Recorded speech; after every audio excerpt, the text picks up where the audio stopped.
Hai, it is Mika, Nina. Hai semua, aku Kanina.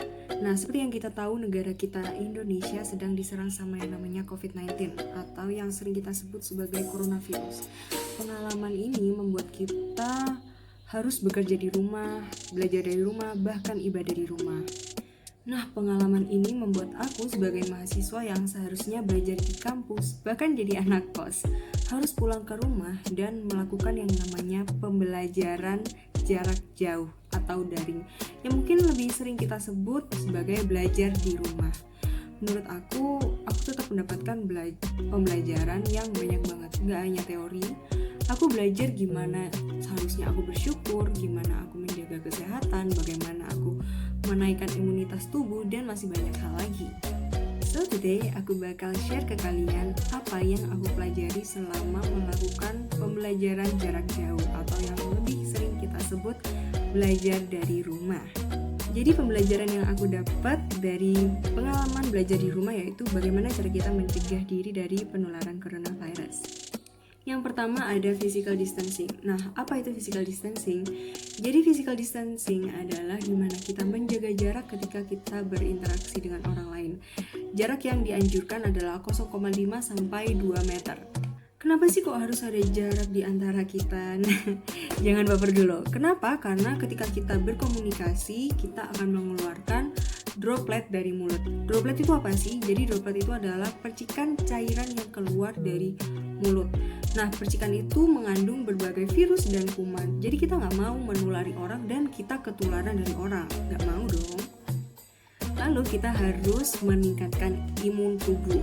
Nah, usaha yang aku lakukan untuk meningkatkan imun tubuh adalah yang pertama berjemur, terus aku minum vitamin C dan juga aku rajin berolahraga. Dan yang paling penting makan makanan yang sehat ya teman-teman. Salah satu yang bisa kita lakukan adalah berjemur. Kenapa sih kok harus berjemur? Nah, kalau misalnya kita berjemur bukan berarti kita membakar virus di dalam tubuh kita. Nah, bukan seperti itu cara kerjanya. Jadi, ketika kita berjemur, kita akan mendapatkan paparan sinar matahari yang akan meningkatkan sintesis vitamin D3 di dalam tubuh kita. Bahkan dikutip dari Forbes, pernyataan Dr. Michael, Kepala Pusat Kesehatan Klinik di Cleveland, Amerika, menyatakan bahwa paparan sinar matahari bisa meningkatkan mood kita. Nah, kalau misalnya kalian pernah dengar yang namanya SAD, berjemur bisa mengurangi resiko terkena SAD atau yang namanya Seasonal Affective Disorder. Karena paparan matahari bisa meningkatkan hormon serotonin atau the happy hormone, hormon yang bikin kita senang. Berjemur juga bisa meningkatkan imunitas tubuh. Nah, sistem imun tubuh itu dipengaruhi oleh berbagai sel, salah satunya T-cell. Dengan berjemur, T-cell ini bisa semakin aktif. Jadi T-cell ini akan berpatroli di tubuh kita untuk mencari virus atau kuman-kuman yang ada di tubuh kita. Nah, ketika dia sudah menemukan virus itu, dia akan menyerang untuk membunuh virus itu. Lalu kita disaranin untuk memakai masker. Awalnya yang disuruh pakai masker itu orang-orang yang sakit atau para dokter-dokter yang menangani pasien. Tapi awal April WHO sudah menganjurkan kita untuk semua pakai masker. Bayangin kalau misalnya semua pakai masker, pasti surgical mask-nya bakal terbatas banget dong. Akhirnya para dokter nggak akan kebagian. Nah, kita akhirnya dianjurkan untuk memakai yang namanya masker kain.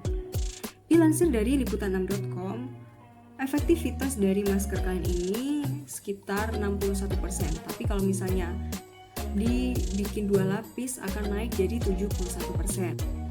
Lalu juga etika batuk yang benar. Untuk kalian yang sedang sakit, jangan sampai kalian menulari sekitar kalian. Jadi banyak sekali orang Indonesia yang tidak tahu etika batuk yang benar. Kalau etika batuk yang sering kita lihat itu seperti ditutup seperti ini kan. Nah, padahal yang benar sebaiknya kita batuk atau bersin di siku kita. Misalnya seperti ini. Nah, seperti itu teman-teman. Lalu yang gak kalah pentingnya yaitu cuci tangan. Apalagi kalau misalnya kalian habis beraktivitas di luar. Cuci tangan yang lebih disarankan yaitu pakai air mengalir dan sabun. Tapi ketika kondisi lagi tidak memungkinkan, kalian bisa memakai hand sanitizer. Sekarang aku bakal tunjukin ke kalian bagaimana cara mencuci tangan yang benar. Aku sekarang udah siapin hand sanitizer di sini. Nah, jadi seperti ini. Tuang hand sanitizernya. Lalu yang pertama telapak tangan. Jadi kita gosok telapak tangan. Lalu sela-sela jari luar dan punggung telapak tangan seperti ini. Setelah itu sela-sela jari bagian dalam. Nah, ini.